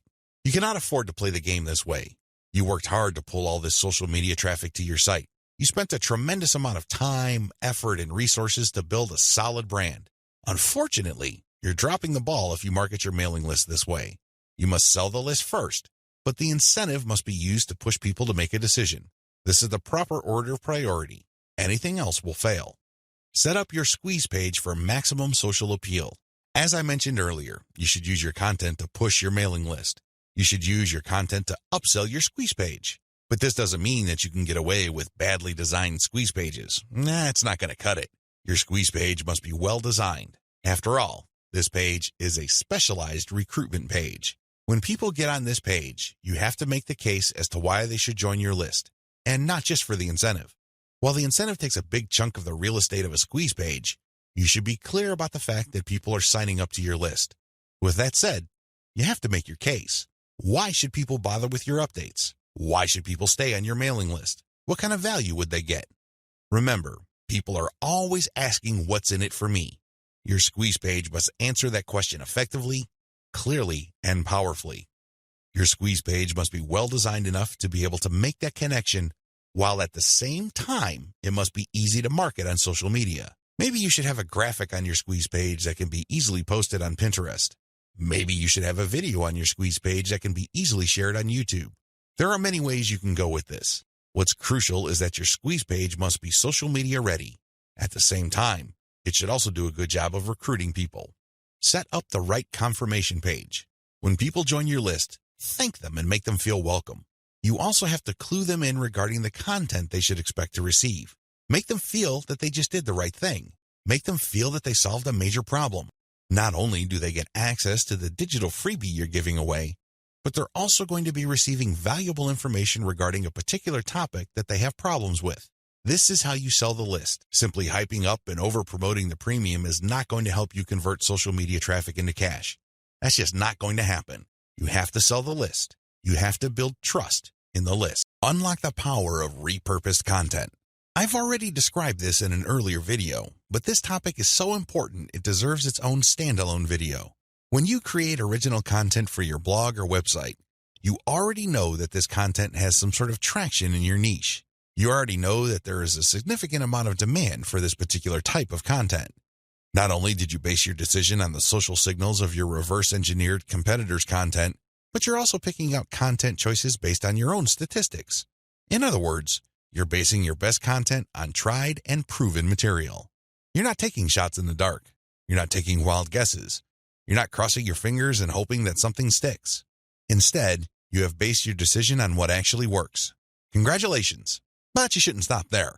Once you have noticed that this content really performs based on the amount of clicks as well as the social media engagement it gets, the next step is to repurpose that content, turn them into other types of content, and reshare them on platforms that specialize in those content types.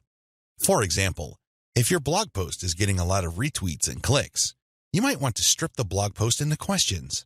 This isn't all that hard because if you look at any type of content, it consists of answers to questions.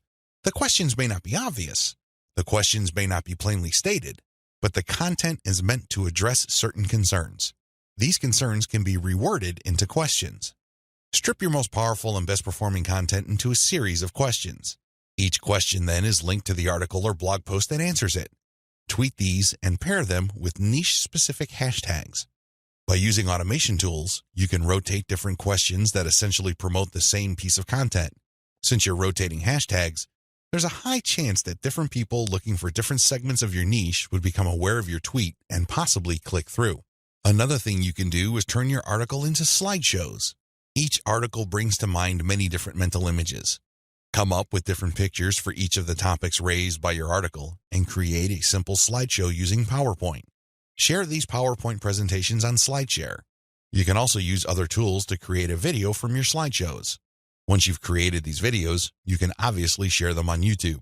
Alternatively, you can look through the issues you raised in your blog post and turn them into infographics. Infographics are essentially stripped-down graphical forms of articles or blog posts. They focus on the most important points you raised and make them easier to understand by the viewer by converting them into pictures. Share these infographics on Pinterest.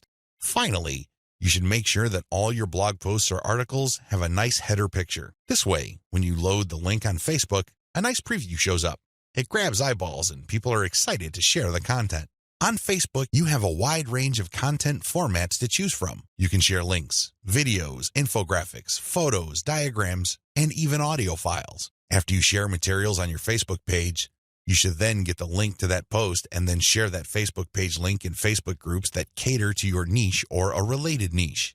This is how you unlock the power of repurposed content. If you play the game this way, you spend less time creating content and more time promoting.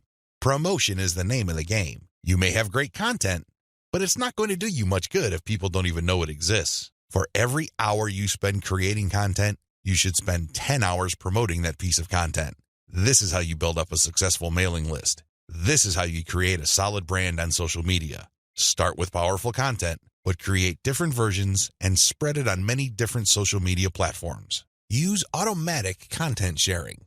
Before I get into content sharing automation, I want to highlight one other important reason why you should repurpose your content.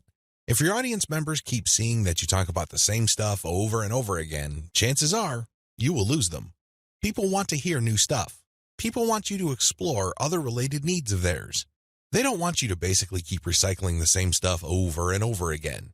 Unfortunately, that's precisely the kind of risk you're running if you simply focus on giving people more of the same successful stuff. You know that a particular content theme works. You know it gets a lot of engagement. You know that it draws a lot of clicks. It's perfectly natural for you to want to keep recycling that same theme. Don't do it. Focus on the very best way to present that theme and stick with it.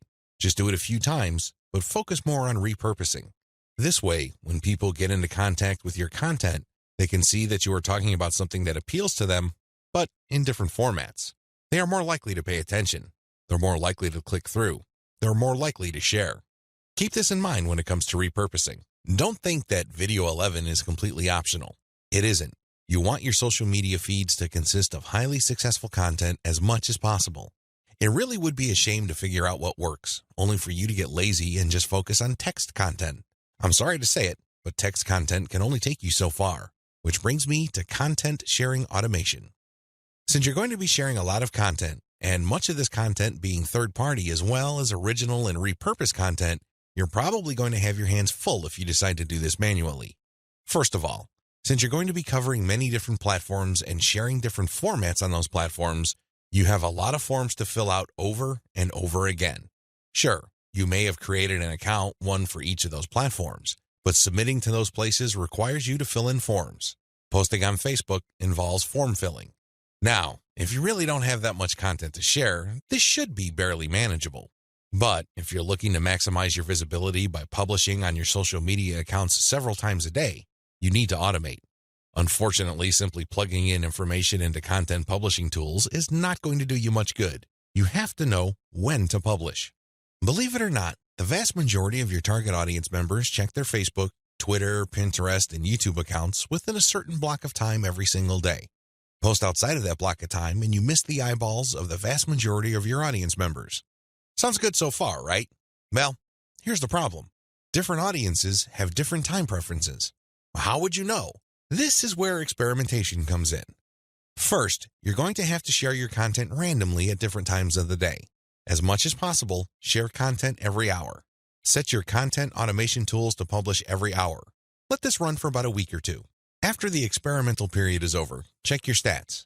Facebook Insights, for example, will tell you when most of your page fans checked out your content.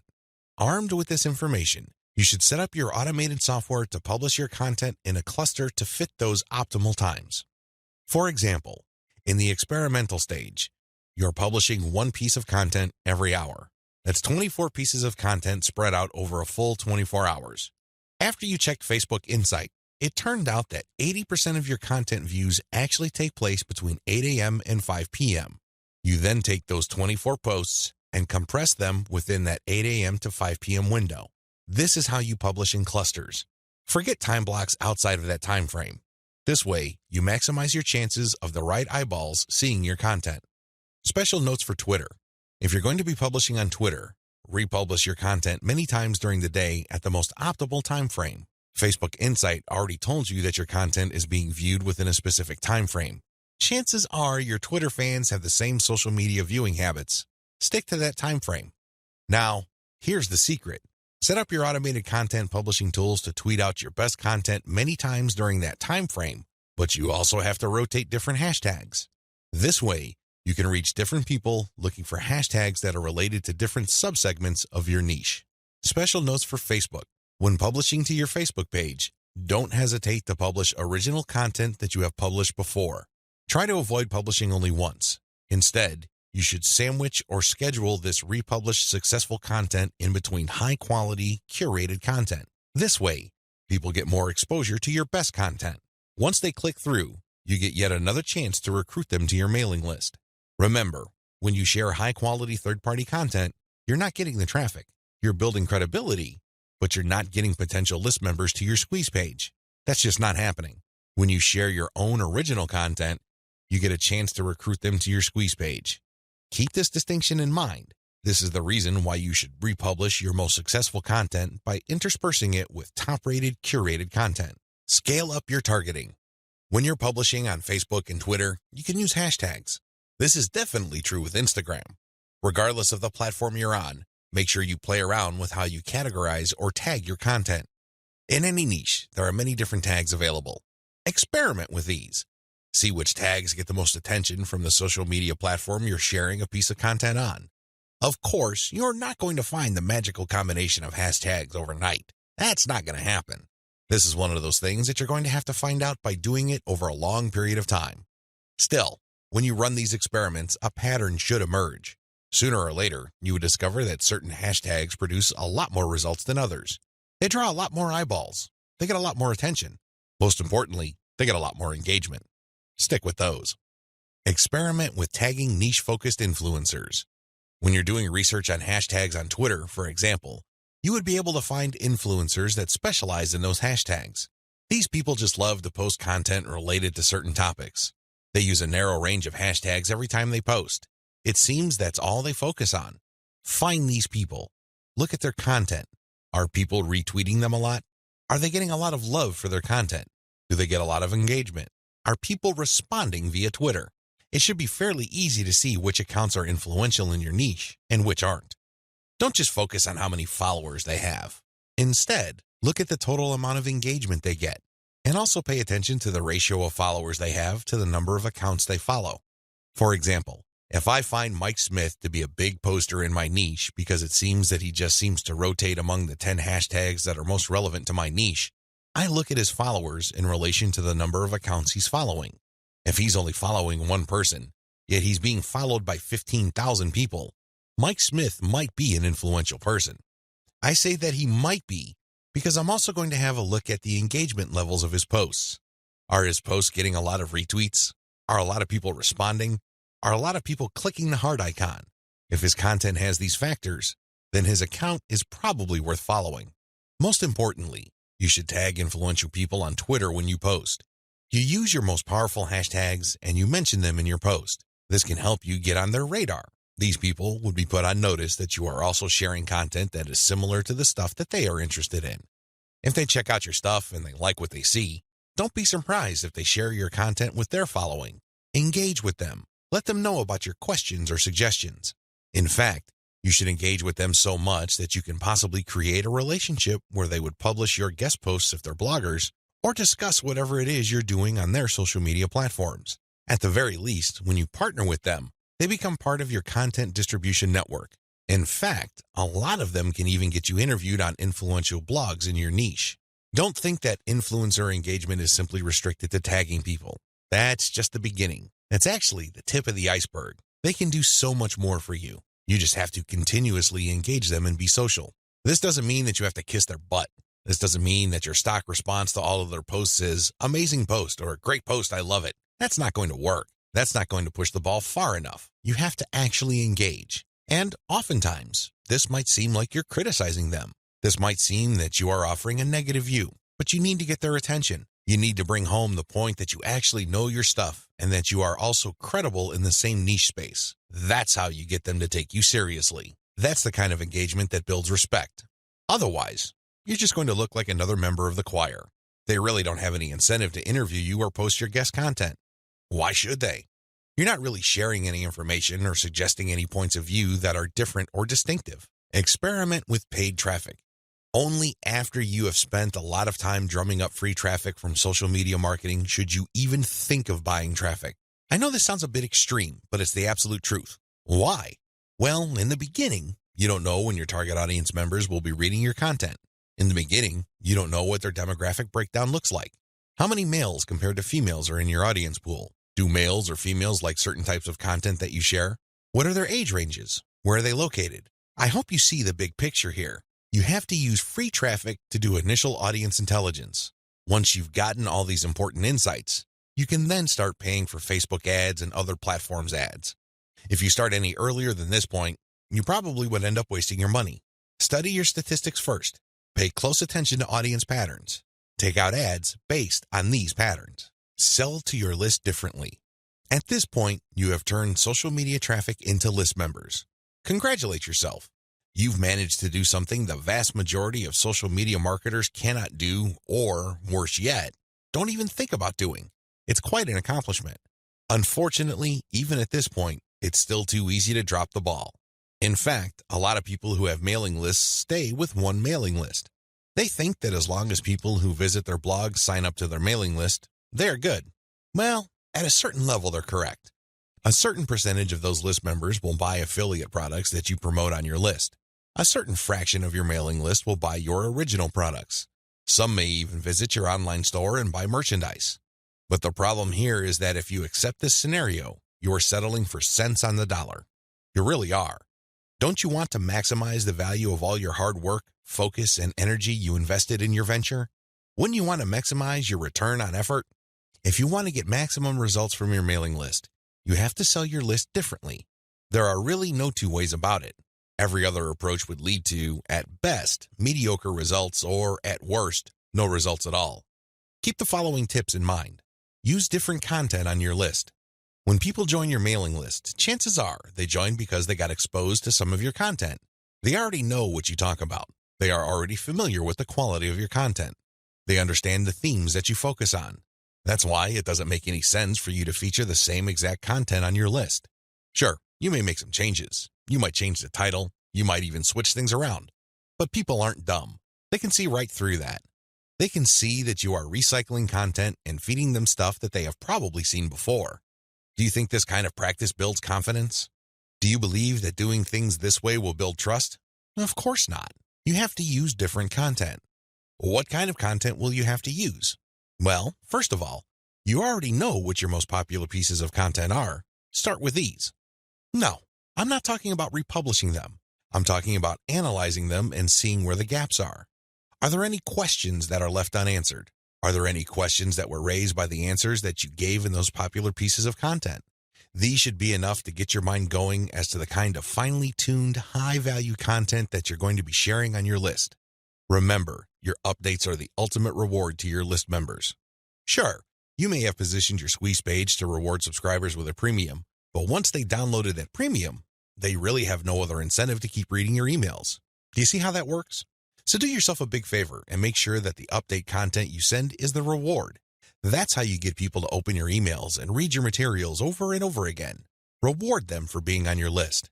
Don't drop your guard. Don't take it easy. Don't give in to laziness. This is your time to rise and shine. Everything else that happened before this was just a dress rehearsal. This is it. This is where the rubber meets the road, and you better perform. Use premium content. If you really want to hit the ball out of the park with your mailing list, send updates that really highlight how original the content is. Well, how do you do this? Use social proof for case studies. These are testimonials of people that have taken your advice or who have experienced certain things that you talk about. When people read these stories, they can't help but be engaged. They can't help but be absorbed into the narrative. These people sharing their testimonies are real flesh and blood human beings with real problems that your readers can relate to. That's the kind of compelling content that will take your list to a whole other level. Why? Most of your competitors are just recycling their stuff. Sure, they're recycling their best stuff because that material is tried and proven, but they're not really distinguishing themselves. They're not really doing their brand any favors by taking the easy way out. You have to commit to doing things differently. This is how you build loyalty around your content. Remember, when you're running a mailing list, your content is composed of the emails you send out. No more, no less. Upsell, upsell, upsell. I can't say the word upsell enough. If you want your list to make money, you have to upsell. Now, you don't have to be a hero. You don't have to overdo this. You don't have to come off like some sort of super salesman. If you're like most people, you know how annoying, pushy salespeople are. You probably will push back. You will probably tune them out and unsubscribe. I can't say I blame you. That's how most normal people respond to pushy salespeople. By upsell, I am just telling you to send content that highlights a problem and a solution. That's all upselling is. You remind people of their range of problems, and you remind them of certain solutions to them. Now, of course, just like with most things in life, there are good solutions and even better ones. Your job is to send email updates that get people excited about finding a solution and laying out common solutions that are good, but are not the best. What you're doing here is you're drawing their attention to the very best solution to their problems. For example, if you run a social media marketing mailing list, you can tell people that creating picture quotes and videos from pictures is a great solution to their original content needs. But an even better solution would be to automate these materials where people just click on images and all of a sudden, a video is created. It saves a tremendous amount of time, effort, energy, and most importantly, the created video would then automatically be uploaded to their social media accounts. That's the kind of distinction between good enough solutions and obviously superior solutions. That's how you upsell people to your list. You're still providing value. You're still answering their questions. You're still addressing their needs. But you're laying out a range of options. They can try to do things on their own or try to do things the way most people handle the problem, or they can try something else. When they look at that something else, that's when you sell your affiliate product, your original product, or your service. Regardless of how you do it, you need to upsell, upsell, upsell. I wish I could tell you that this was easy. I wish I could tell you that this is just a simple matter of laying out some alternatives and then playing up the best solution. The best solution, of course, pays you a commission and you make money off each sale. Unfortunately, it's not that easy and it's not that simple. Here's the reason. When people join your mailing list, they actually have different motivations. Some people are there because they just want to get the freebie, but they're too lazy to unsubscribe. You cannot really get rid of these people. These people don't open your emails. They cannot be bothered with reading your emails. They really don't do you much good. In fact, they can harm you because if there's enough of these list squatters on your list, your mailing list provider will charge you more money at the end of every month. You have to actively filter out your list based on open rates so you can get rid of these individuals. Again, you cannot eliminate them entirely, but you can minimize their numbers. Other people are initially excited about your mailing list, but for some reason they stopped reading your emails. Even others constantly check your emails, and they really love what you have to share, but the problem is they feel that your premium offers are simply too expensive. Now let me clue you in on a secret. When somebody tells you that whatever you're offering is too expensive or too unaffordable, what they're really trying to say is that you haven't completely sold them on it yet. Alternatively, you haven't completely filtered them yet. Either they're not motivated enough, or you did not give them enough reasons to be motivated.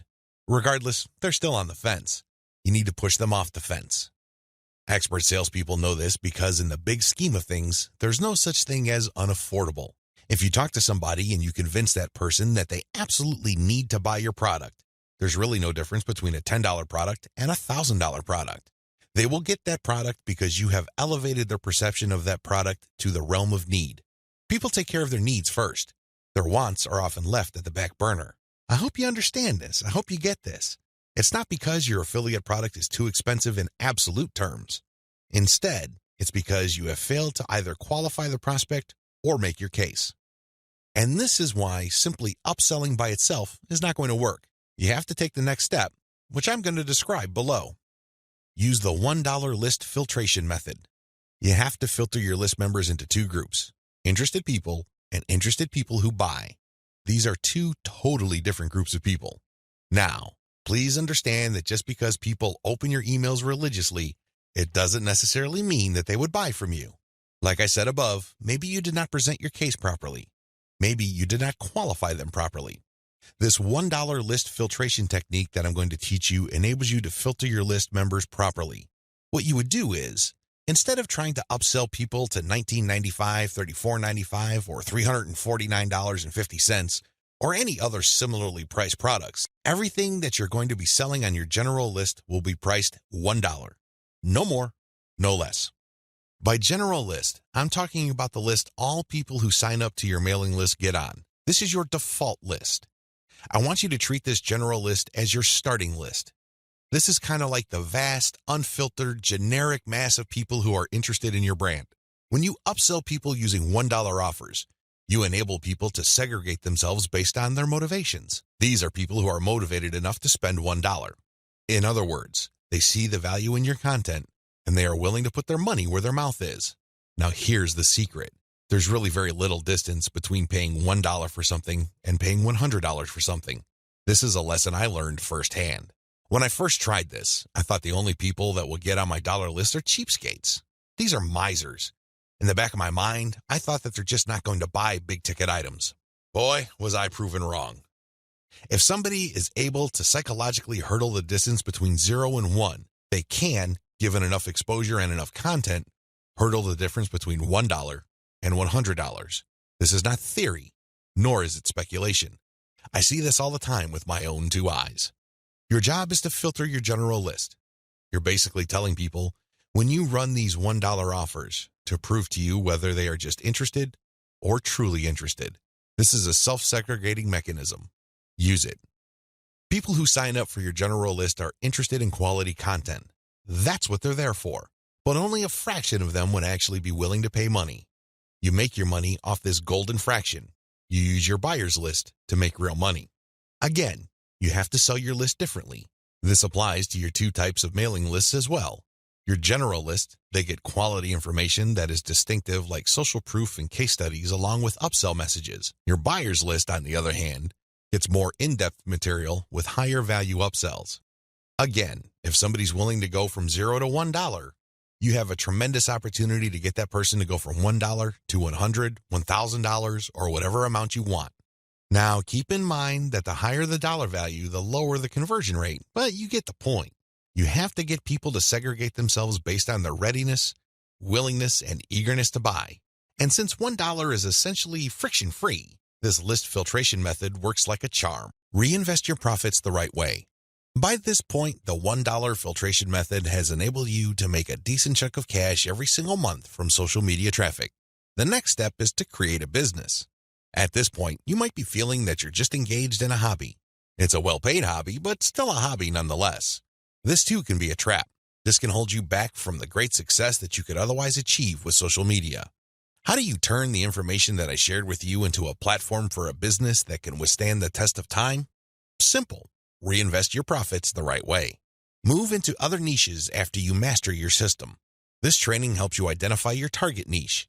I've also given you the techniques to do well in that niche using social media traffic. Once you've made quite a bit of money on your niche and this money comes in month after month, you have to think big. You have to look into other niches that are related to your current niche. This thinking is actually pretty straightforward. If you have already mastered your niche to the point that you're making automatic income month after month, then you can apply the same system to other niches that are closely related to the one you're in. This is how you scale up your business. Instead of just one stream of cash, you build many different streams of cash based on the system that you mastered. You know what hashtags to target. You know what kind of content gets eyeballs. You know how to present information on social media. You know how to promote a mailing list. These and many others form part of your system. It really would be a shame to restrict that system to just one niche. Once you've mastered those, find niches related to those and grow into these other fields. Highly successful list marketers don't just operate one list. They operate dozens, and this translates to 6, if not 7-figure incomes year after year. If they can do it, so can you. Buy more targeted traffic after you find out what works. Once you have discovered the type of content marketing strategy on Facebook that works, you can buy targeted traffic. How? Use Facebook's lookalike technology to target people who share the same interest profile as your existing audience. This is what's so awesome about Facebook. This is also what gets them into all sorts of hot water. Believe it or not, accept it or not, Facebook is spying on you the moment you log into the platform. It pays attention to what you like. It pays attention to what you comment on. It pays attention to what your friends like. And it makes all sorts of predictions regarding your behavior and your interests. Accordingly, if you like certain topics, it creates an interest profile. Facebook's lookalike audience technology enables you to find people who haven't visited your Facebook page who share the same interest profile as your current fans. Talk about an amazing technology. Take advantage of this. It enables you to show your brand in front of eyeballs who are more likely to appreciate it. Invest in more original content. You might want to invest in original content. If you're already making a decent profit from your current system, you might want to take things to the next level and add a whole lot more value to the lives of people following your brand on different social media platforms, as well as in your blog or website with original content. Now, this doesn't mean that you have to roll up your sleeves and write everything yourself. You can hire professional writers to do this. Thanks to global outsourcing, you can get high-quality original content from places like Ozkey.org without it costing you an arm and a leg. You can get high-quality content that truly engages your audiences without it killing your profit margin. Invest in more content updates. This advice really flows from the previous point I raised. If you're going to be investing in more original content, automatically you'll be investing in more content updates. You will have a lot more original materials to share. These two actions go together. Regardless, you need to step it up in terms of content updates so you can pack a lot more value. Invest in your original products. When you're started out setting up this system I teach you in this training, you probably would be focused on affiliate products. You get an affiliate from an affiliate program, you market that link on your email updates. When somebody clicks on that link and buys something, you get a commission. Pretty straightforward, very simple. Well, if you really want to make a lot of money, you have to turn your back on affiliate marketing. You really do. Instead, you have to sell your own stuff. The reason why you need to do this boils down to control. When you are selling other people's materials, you are at the mercy of their squeeze page, their landing page, and ultimately, the quality of their product. What if their product sucks? What if their sales page converts only a fraction of the people it could otherwise have converted? You lose out. That's the bottom line. If you want to maximize your control over your income, you need to invest in your own original products. Thankfully, outsourcing is always available to you. You can outsource to professional companies like Ozkey.org or other specialized content producers to help you produce high-quality original materials for cents on the dollar. Sell your own video-based membership courses. The main problem with product sales online is, by and large, you're selling the item once. Somebody clicks the buy button, they pay, they get access to the download link, and that's the end of the story. They already have the product. They can enjoy it, they can throw it away, they can do whatever they want with it. But the transaction only took place once. Wouldn't it be awesome if people keep sending you money every month? Wouldn't it be great if you get recurring income? Well, that's exactly what you can enjoy when you sell your own video-based membership courses. For example, if you have a gardening blog, you can set up a video-based course where you teach people the ins and outs of garden cultivation. Every single month, each member's PayPal account or credit card account is billed a certain amount. You don't have to lift a finger. And this goes month after month after month until they cancel. The best part? You shot the videos once, yet you make money off them month after month. How awesome is that? This is called passive income. And the great thing about this is that you don't have to stick with video. It can be any kind of membership. Maybe you can give them access to pictures. Maybe you can give them access to files or even software. It doesn't matter. What they're paying for is the right to download that material month after month. This is the key. Recurring income should be your ultimate goal. This is how you maximize your effort. You're putting in less work while getting more money out of the system. Unfortunately, this is not something that you can master getting out of the gate. It also doesn't happen overnight. You have to pay your dues by doing the other steps above first. Conclusion. Social media marketing confuses a lot of people. It definitely leads to a lot of dead ends if you let its myths get the better of you. This training shines a light on one effective way of using social media exposure to turn social media reach into cold, hard cash in your bank account. While I'm not claiming that these steps are easy, they are doable. You just need to follow instructions. You need to conduct experiments and focus on what works. The key here is to use this information to fit your particular set of circumstances, to produce practical, actionable steps that you can use to earn a truly passive income. Don't move one step ahead until you've mastered the previous step. Now that you have all the information that you need to succeed, please understand that none of this will make you rich if you let it stay in your head. Not in a million years. You have to take action on them. You have to get that sense of urgency that you need to make this information a reality. The longer it stays in your head, the less likely your finances will change. Give yourself a deadline. Commit to a firm start date. Once that date comes, start. You don't have to be a hero. You don't have to hit a home run the first time you step up to the plate. As long as you're making a small step forward, that is good enough. Why? A small step forward is still a step forward. You have to keep doing it. You have to take step after step. It doesn't matter what side of the bed you woke up on. It doesn't matter what you're feeling. None of that matters. What matters is you stick to the plan. If you're able to commit and focus, you will succeed.